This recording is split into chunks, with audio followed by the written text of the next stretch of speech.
प्रिय विद्यार्थियों, बीए द्वितीय वर्ष के प्रथम पत्र में जो ईशावास्य उपनिषद है उसका हम आज अध्ययन करेंगे। ईशावास्य उपनिषद ये 10 अंक का जो है आपके कोर्स में है कि जो वैदिक साहित्य है उस संपूर्ण वैदिक साहित्य को जो है वो 2 भागों में विभक्त है, मंत्र भाग एवं ब्राह्मण भाग।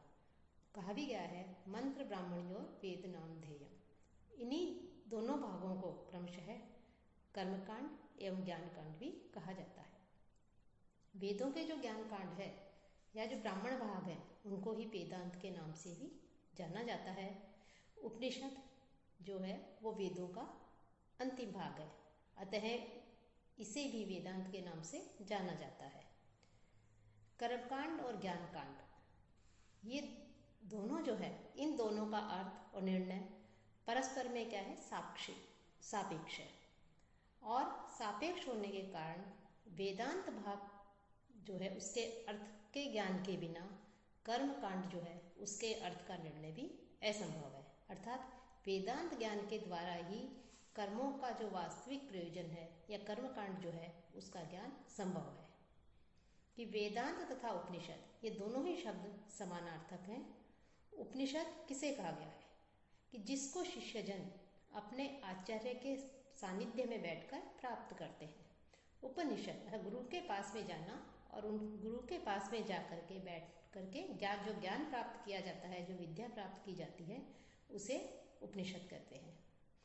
वैसे तो संपूर्ण वेद ही जो है वो गुरु की अर्थात या आचार्य के सन्निधि में बैठकर ही प्राप्त करने योग्य है, लेकिन फिर भी अत्यंत रहस्य स्वरूप होने के कारण जो उपनिषद भाग है उस उपनिषद भाग के ज्ञान को प्राप्त करने के लिए जो है आचार्य की सन्निधि आवश्यक है कि आचार्य जो है उसके पास जाकर ही जो है उस ज्ञान को प्राप्त किया जा सकता है। तो उपनिषद जो है अर्थात गुरु के पास में जाकर के जो है ज्ञान प्राप्त करना। कि जो उपनिषद है उनमें ईशावास्य उपनिषद ये सर्वप्रथम आता है। यह छोटा है, लेकिन जितना अधिक ये छोटा है उतना ही अत्यधिक महत्वपूर्ण है। इस उपनिषद में कुल 18 मंत्र हैं। लेकिन ये 18 जो मंत्र हैं ये सारे मंत्र संपूर्ण शुक्ल यजुर्वेदीय जो कांड संहिता है उसके अर्थ को अपने अंदर जो है समाहित कर लेते हैं। कि जो वेद है उन वेदों की शाखाएं हैं। जैसे ऋग्वेद की 21 शाखाएं हैं, यजुर्वेद की 101 शाखाएं मानी गई हैं, सामवेद की 1000 हैं और अथर्ववेद की 9 शाखाएं मानी गई हैं। तो वेदों की प्रत्येक जो शाखा है उन शाखाओं के अंतिम अध्याय को उपनिषद शब्द से अभिहित किया जाता है। वेद जो है उनकी बहुत ही कम शाखाएं जो है हमें आज उपलब्ध होती हैं, प्राप्त होती हैं। तो उनमें जो ईशावास्य उपनिषद है यह उपनिषद 18 मंत्र का है और शुक्ल यजुर्वेदीय कांड संहिता के अर्थ जो है इसके अंतर्गत समाहित है। तो इस ईशावास्य उपनिषद जो है, इस उपनिषद में जो सबसे पहला जो मंत्र है वो शांति पाठ का है या मंगल कामना का है। कि ओम पूर्णमिदं ओम पूर्णमदः पूर्णमिदं पूर्णात् पूर्णम् उच्यते पूर्णस्य पूर्णमादाय पूर्णमेव अवशिष्यते। कि ओम पूर्णमदः कि सत्स्वरूप ओम अधः पूर्ण, कि वह जो परमात्मा है ओम सच्चिदानंद रूपी, अधः वह जो परब्रह्म है वह पूर्णम सब प्रकार से परिपूर्ण है, पूर्ण है।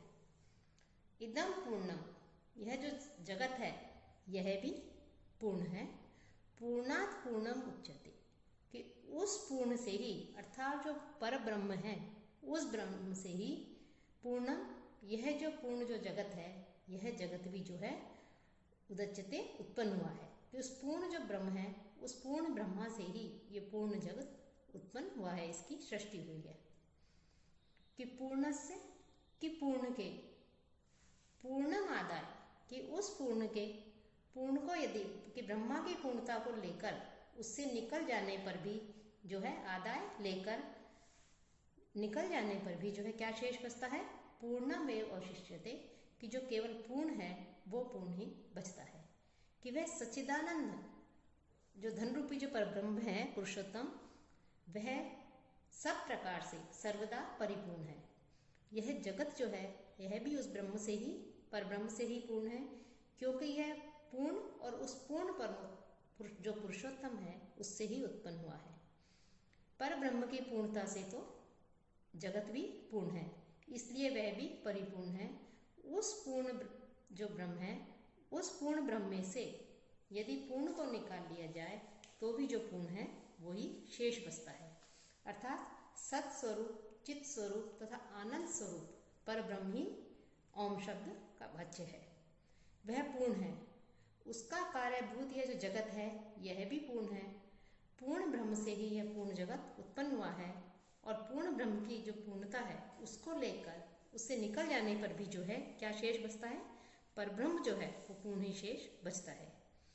कि दैहिक, जैविक और भौतिक, ये तीन प्रकार के जो ताप बताए गए हैं, कष्ट बताए गए हैं, इन कष्टों की, इन तापों की भी जो है क्या होती है? शांति होती है। कि पूर्ण का मतलब है परम सत्य पूर्ण भगवान। कि निर्विशेष जो ब्रह्म है या जो परमात्मा है, उन परमात्मा की अनुभूति परम पूर्ण की जो है अधूरी अनुभूति मानी जाती है। कि जो भगवान है वो सच्चिदानंद विग्रह है, और निर्विशेष जो ब्रह्म है उसकी अनुभूति उनके सत स्वरूप या उनके शाश्वत स्वरूप की अनुभूति है। परमात्मा की अनुभूति जो है वो उनके सत तथा चित्त स्वरूप की भी अनुभूति है।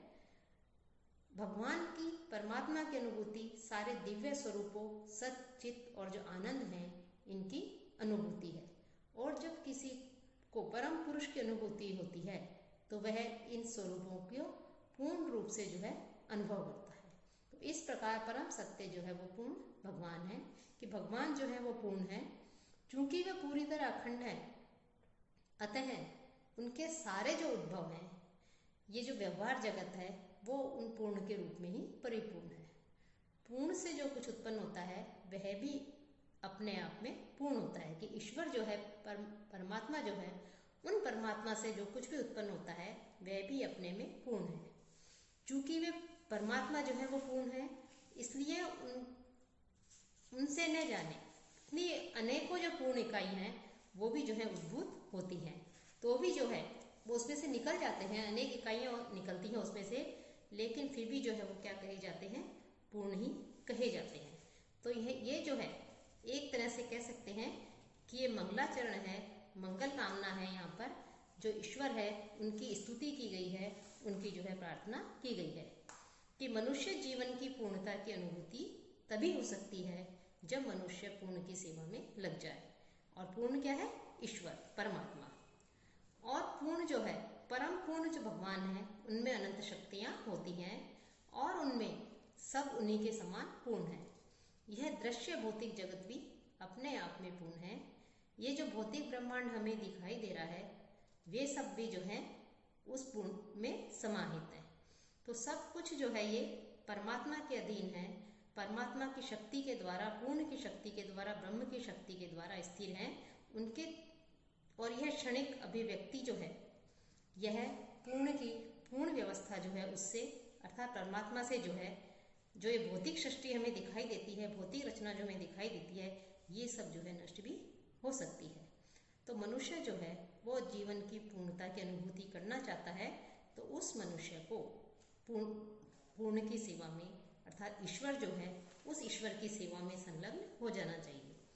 कि जो संसार है, इस संसार की सारी सेवाएं, उन सारी सेवाओं में चाहे वे सामाजिक हो, राजनीतिक हो, सांप्रदायिक हो, अंतर्राष्ट्रीय हो या जो है अंतर्राष्ट्रीय हो, तब तक अपूर्ण बनी रहेंगी जब तक हम उन्हें जो है पूर्ण के साथ में, अर्थात जो ईश्वर है उन ईश्वर के साथ में उनको नहीं जोड़ते।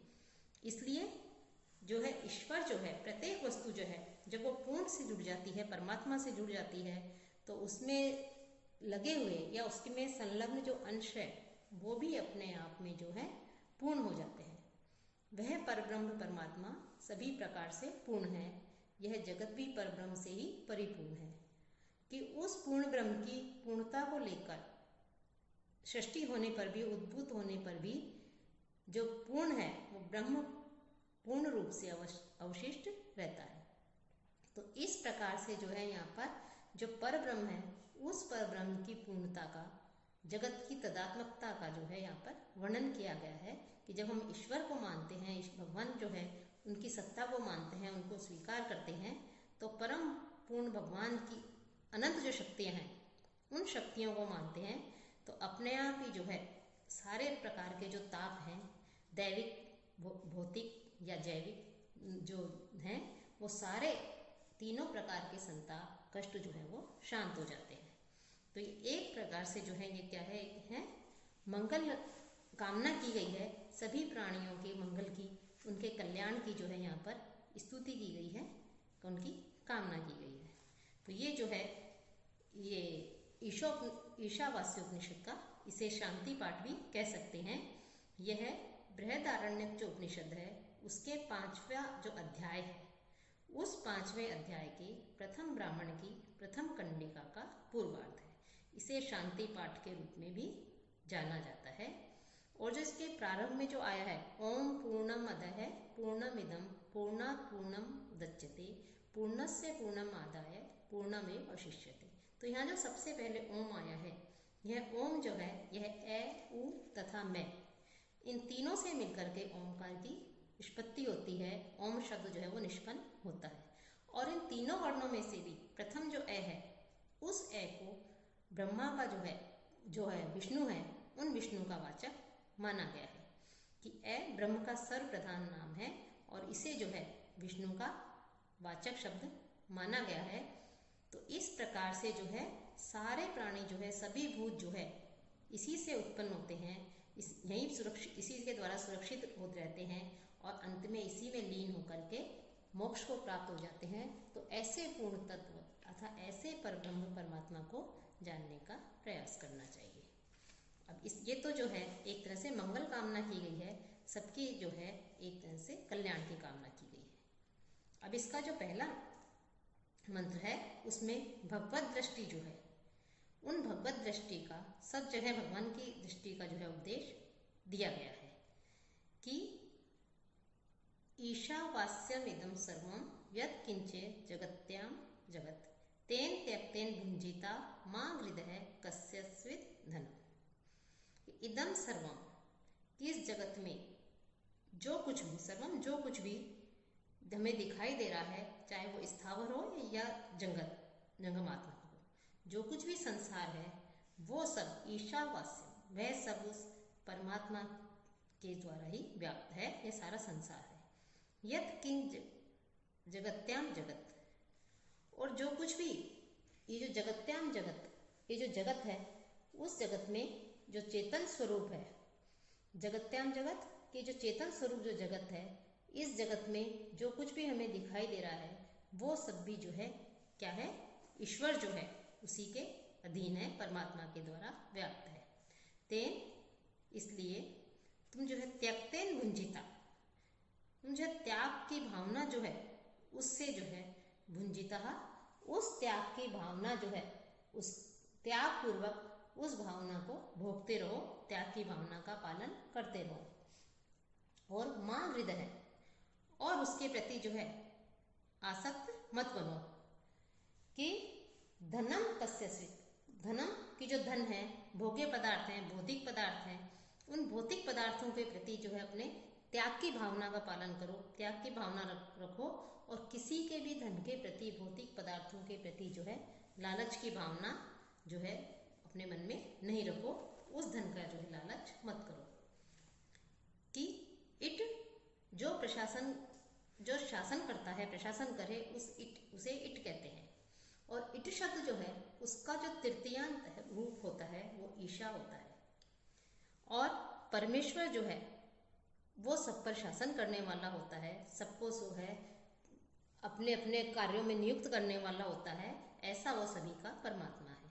वह संपूर्ण जगत का प्रशासन करता है, संपूर्ण जगत को अपने नियंत्रण में रखता है, सभी को अपने अपने कार्यों में नियुक्त करता है।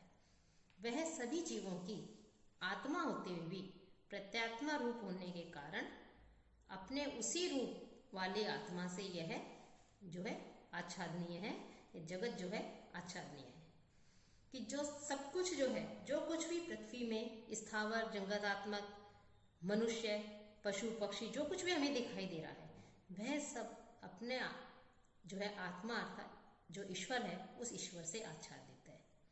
कि सबकी अलग अलग आत्मा होने पर भी मैं सब हूँ, यही वास्तव में परमार्थ है, सच है।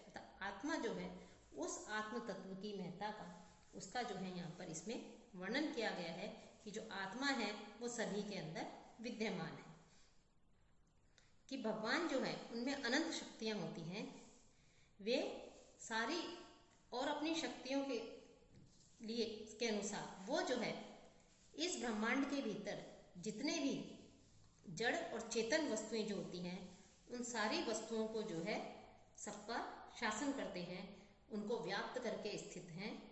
यत् किंचित जगत्याम जगत, कि जो कुछ भी संसार में दिखाई दे रहा है, चाहे जड़ हो या चेतन हो, उन सबको भगवान नियंत्रित करता है, ये उन्हीं की संपत्ति है।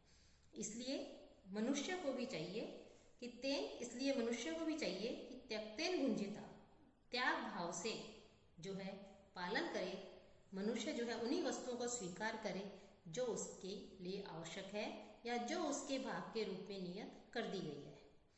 कि अन्य वस्तुएं, मनुष्य को चाहिए कि ये वस्तुएं मेरे लिए नहीं है, तो उन वस्तुओं को जो है मनुष्य को स्वीकार नहीं करना चाहिए। कि संसार जो है, इस संसार में रहने वाले जो जीव हैं उनमें निम्न दोष पाए जाते हैं। कि एक तो है प्रत्येक प्राणी निश्चित रूप से कोई ना कोई त्रुटि करता है, वह मोहग्रस्त होता है और उसमें दूसरों को जो है उनके साथ छल प्रपंच करने की, धोखा देने की भी प्रवृत्ति पाई जाती है और उसकी इंद्रियों पर जो है पूर्ण रूप से नियंत्रण भी नहीं रहता, अपूर्ण होती है। तो ऐसा जो मनुष्य है, वो मनुष्य को यदि ज्ञान देने के लिए कहा जाए तो वो जो है अपना पूरा ज्ञान नहीं दे पाता। तो वैदिक ज्ञान जो है, वो वैदिक ज्ञान जो ब्रह्मा जी हैं वो ही जो है सबको प्रदान कर सकते हैं। ब्रह्मा ही जो है वो ज्ञान सबको दे सकते हैं।